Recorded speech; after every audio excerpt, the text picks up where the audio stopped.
કોઈ પણ રાજીનામું એ રાજીનામું નથી હોતું, નારાજીનામું હોય છે. ક્યાંક એમની જવાબદારી વહન કરવામાં નિષ્ફળ ગયા હોય નેતા, રાજકીય નેતા, અને રાજીનામું આપે એ સમજી શકાય. જવાબદારીનું ધારો કે અત્યારે શક્તિસિંહ ગોહિલે નિષ્ફળતાની જવાબદારી સ્વીકારીને રાજીનામું આપ્યું છે, પરંતુ મોટાભાગના રાજીનામા ક્યારેક પક્ષના દબાણના માટે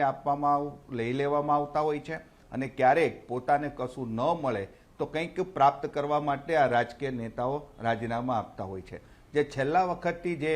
ભારતીય જનતા પાર્ટીમાં જે આ ટ્રેન્ડ દેખાઈ રહ્યો છે એનું સૌથી મોટું કારણ એ છે કે પક્ષની અંદર કોઈ અવાજ ઉઠાવી ન શકે અથવા પોતાનું ધાર્યું કામ ન થાય તો એમણે જાહેર મંચ પરથી, જેવી રીતે શંભુ પ્રસાદ ટુંડિયાની સભામાં જ્યારે પેલા લાંગડિયાએ જે વાત કરી પૂર્વ ભાજપ